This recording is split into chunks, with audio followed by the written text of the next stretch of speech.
He was not loud.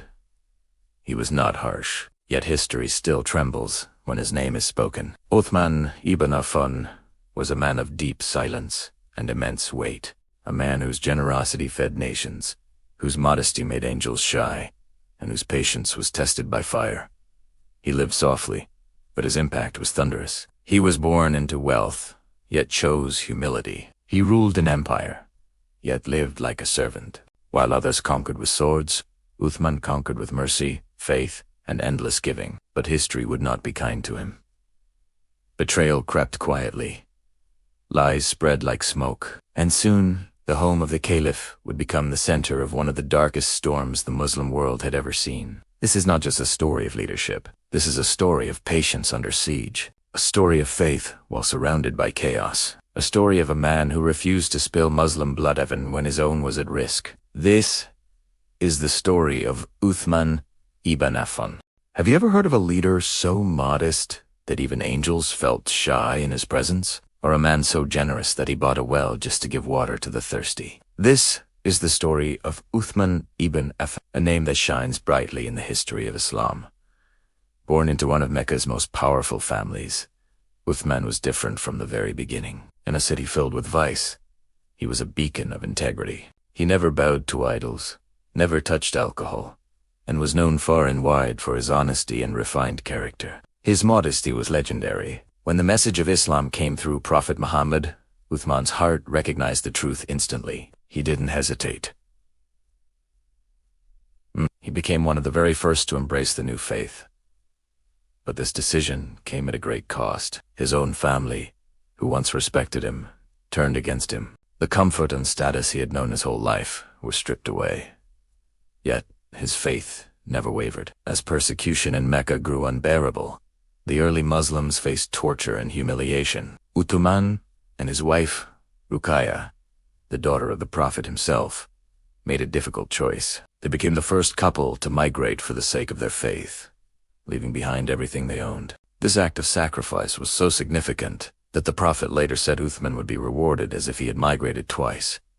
Ibn Naqi, Uthman's generosity knew no bounds. He was the community's rock in times of crisis. When a severe famine struck, he opened his granaries and fed thousands of hungry people, expecting nothing in return. When the city of Medina faced a water shortage, there was a well owned by a man who sold its water at a high price. Uthman bought the entire well and declared it free for everyone, Muslims and non-Muslims alike. His generosity extended to the very defense of the community. When the Muslim army was preparing for a difficult expedition and lacked resources, Uthman stepped forward. He single-handedly equipped hundreds of soldiers, providing camels, horses, and supplies from his personal wealth. His contributions were so immense that the Prophet Muhammad praised him openly, assuring him of paradise and acknowledging his incredible shyness and pure character. After the passing of the first two caliphs, Abu Bakr and Umar, the immense responsibility of leadership fell upon Uthman's shoulders. By this time, the Islamic State had expanded dramatically, stretching across vast regions with diverse cultures, languages, and simmering political tensions. Governing this sprawling empire was a monumental task, requiring immense wisdom and patience. Uthman chose to rule with a gentle hand. He was known for his mercy and his preference for reconciliation over conflict. He avoided harsh punishments and trusted the people he appointed to govern. Perhaps he trusted them too much, and this noble quality would later be exploited by those who sought to create division. One of Uthman's most enduring and monumental achievements was the official compilation and standardization of the Qur'an. As Islam spread to non-Arabic-speaking lands, different dialects and recitation styles began to emerge, threatening to create confusion. Uthman recognized this danger immediately. He gathered the most knowledgeable companions, including Zayd ibn Thabit, the Prophet's primary scribe. They meticulously collected all the existing fragments of the Quran, cross-referenced them with what had been memorized by countless companions, and compiled a single, unified text. He then had several copies made and sent them to the major centers of the Islamic world, ensuring that the Quran would be preserved, letter for letter, exactly as it was revealed. The Quran we read today is a direct result of this blessed effort. But beneath the surface of this prosperous and unified state, political turmoil was brewing. Whispers and rumors started to spread like wildfire. Some governors were accused of corruption, and these claims were amplified by troublemakers. Letters were forged in the names of prominent companions to create the illusion of widespread discontent. These lies spread to the far corners of the empire, poisoning the minds of people who had never even met Uthman or seen his just and gentle leadership firsthand. Enemies of unity cleverly used the language of religion to mask their political ambitions, turning sincere but misguided people against their leader. Despite having a powerful army and the loyalty of the majority, Uthman refused to use force against the rebels who began to gather in Medina. His principle was clear. He would not be the cause of the first drop of Muslim blood being spilled in a civil war. He chose patience over power, dialogue over confrontation. The situation escalated, and soon his own home was under siege. 4 days, he and his family were trapped inside, cut off from food and water from the very well he had once gifted to the city. Loyal companions and brave warriors stood ready, begging him for permission to fight and defend him. But Uthman refused, again and again. He reminded them of the Prophet's warnings against internal conflict. He chose to endure the injustice personally rather than risk plunging the entire community into chaos, even as stones rained down on his house and insults were hurled at him. Uthman remained steadfast. He spent his days fasting, his nights in prayer, and his time engrossed in reading the Quran. He faced the ugliest of human behavior with the most beautiful of spiritual patience. Then came the final, tragic day. The attackers, their hearts hardened and their minds poisoned by propaganda, broke into his home. They showed no respect for his old age, no honor for his status as the leader of the believers, and no reverence for the sacred words he was reading.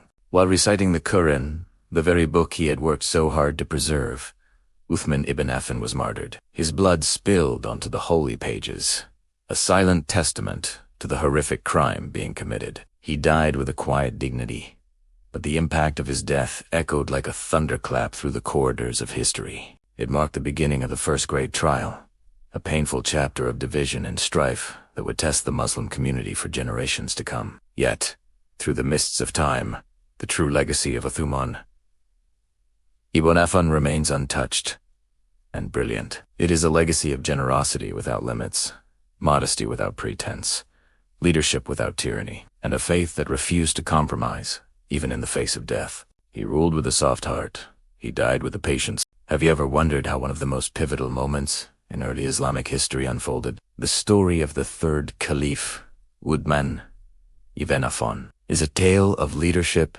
faith, and immense tragedy that forever changed the course of the Muslim community. Let us explore the final days of this revered companion of the Prophet Muhammad and the chaos that followed. Uthman's caliphate, which lasted for 12 years, was marked by significant expansion and prosperity. He is famously remembered for compiling the definitive version of the Quran, a monumental achievement that has preserved the holy book for centuries. However, his later years were plagued by political turmoil.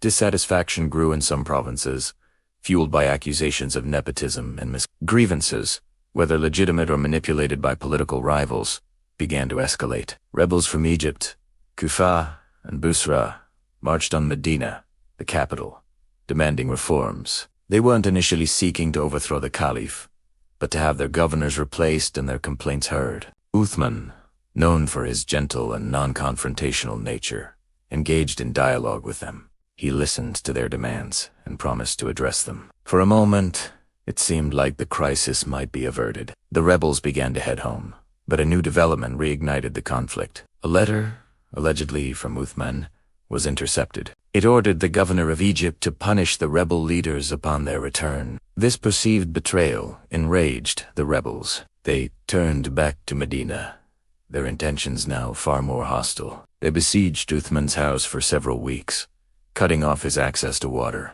Despite the growing danger, Uthman refused to allow his supporters, including prominent companions like Ali ibn Abi Talib, Hassan, and Hussein, to shed Muslim blood in his defense. He was determined to avoid a civil war at all costs. On a fateful day in the year 656, the siege reached its tragic climax. The rebels broke into his home and found the 80-year-old caliph peacefully reading the Quran. It was there, in that moment of devotion, that he was martyred. His blood stained the very pages of the Quran he was reading. The assassination of a caliph, a companion of the Prophet in the Prophet's own city, sent shockwaves throughout the Muslim world. The aftermath was immediate and devastating. The unity of the community was shattered. This event directly triggered the first fitna, or the first major civil war in Islam. The demand for justice for Uthman's death became a rallying cry, leading to deep divisions and battles between the very companions who had built the community together. This tragic chapter serves as a profound lesson on the dangers of political discord and the importance of unity. The consequences of that day in Medina rippled through the centuries, shaping political and religious landscapes for generations to come. Thank you for watching. If you found this story insightful, please like this video and subscribe to our channel for more deep dives into history. See you next time.